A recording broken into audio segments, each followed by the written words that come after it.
What makes African and third world debt different from the American debt?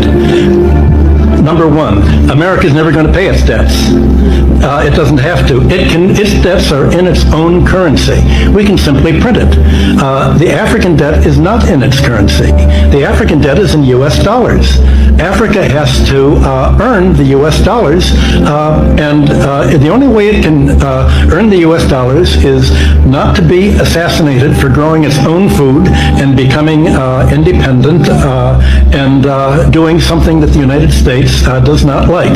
The principle underlying the foundation of the World Bank, the International Bank for IMF, World Bank, all other institutions, they make African countries jump through hoops. Loans will never be able to pay. The US, when they borrow money, they're getting it in 1.5, 1.9 interest rate. Africans, when they get the same amount of money, they're paying 9, 10%. The people who don't need a break, they get a break. The ones who need a break, they don't get a break.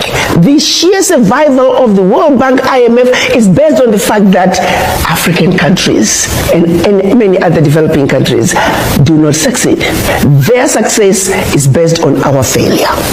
That has to change. And guess who can make that change? We, the children of Africa, we, the Africans, are the ones who have to say, we know your game now. Enough is enough. We're not playing it anymore. And this is where the diaspora come in. IMF, World Bank, all other institutions, they make African countries jump through hoops. Loans will never be able to pay.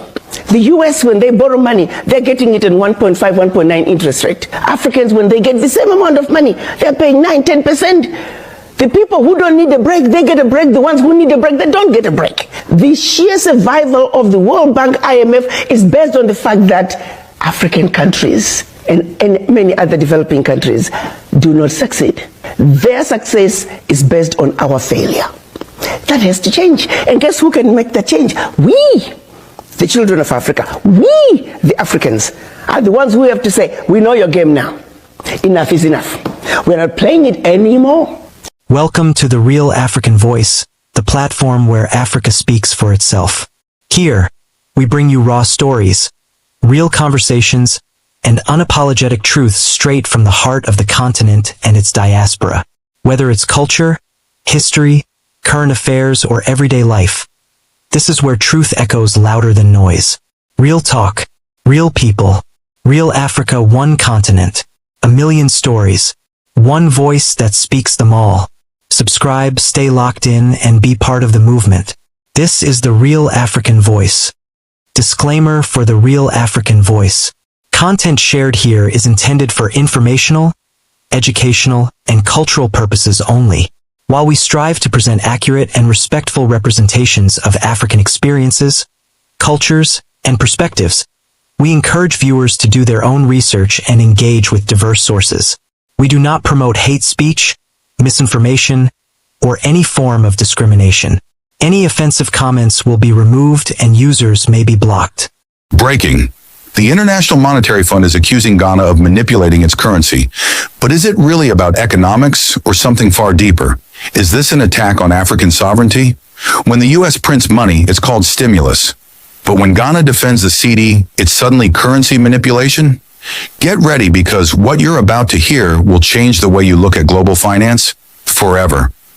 In the last few months, the Ghanaian cedi has shown surprising strength. After years of volatility, inflation, and external debt pressure, Ghana has made moves to stabilize its economy. One of the biggest tools? Injecting U.S. dollars into the financial system to support the cedi. But this is not unusual. In fact, every major economy in the world uses its central bank to stabilize its currency. The U.S. Federal Reserve does it. The European Central Bank does it. Even Japan uses this tactic regularly. So why is Ghana being singled out? Analysts say the Bank of Ghana's strategy is working, helping local businesses, reducing inflation, and boosting investor confidence. But not everyone is happy. Enter the International Monetary Fund. Just as Ghana's CDI begins to stabilize, the IMF fires back, claiming the government may be interfering with market dynamics. But let's be clear, this isn't new. The IMF has a long history of policing African economies, especially when they don't follow Washington's script. When the U.S. floods its economy with trillions of dollars, That's quantitative easing. When Europe adjusts interest rates to control the euro, that's monetary policy. But when an African country supports its currency, that's manipulation. There's a pattern here, and it's one of economic double standards. Ghana is not just defending its economy, it's defending its independence. And that, some argue, is what really scares the IMF. Let's ask a bold question. Does Africa really control its own money? The truth is disturbing. From the CFA franc in West Africa, still tied to the French Treasury, to IMF conditionalities that dictate how African nations must run their economies, Africa's economic sovereignty has always been under threat. Now, countries like Ghana are saying, enough is enough. By using its own financial tools to stabilize the cedi, Ghana is sending a message to the world. We will not be puppets. But that message comes with consequences. Let's take a brief look at the IMF's track record in Africa. In the 1980s and 1990s, IMF imposed structural adjustment programs, forced African countries to cut public services, privatize industries, and open their markets to foreign exploitation.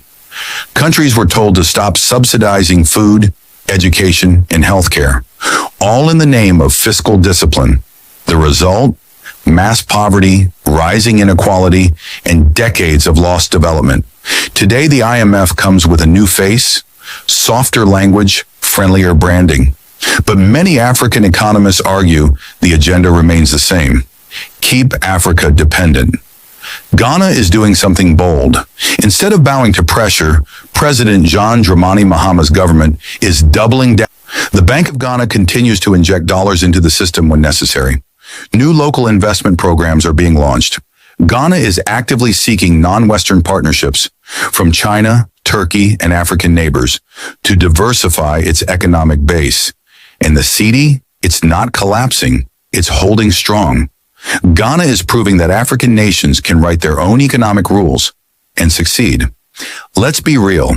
The West has always played by one set of rules for itself and a different one for the rest of the world. The U.S. government spent over $5 trillion in COVID stimulus.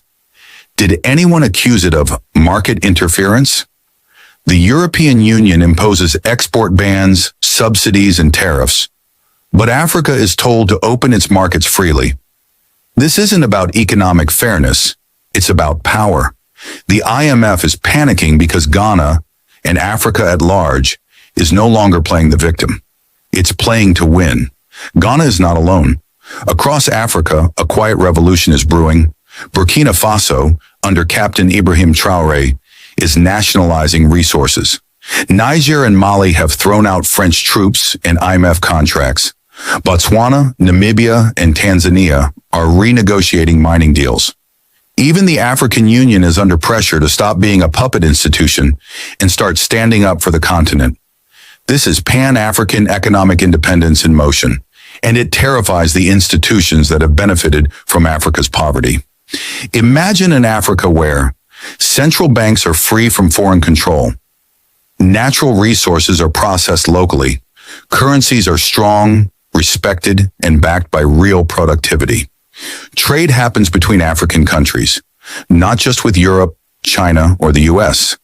This is not a fantasy. It's a vision that leaders like Mahama, Traoré, and others are pursuing.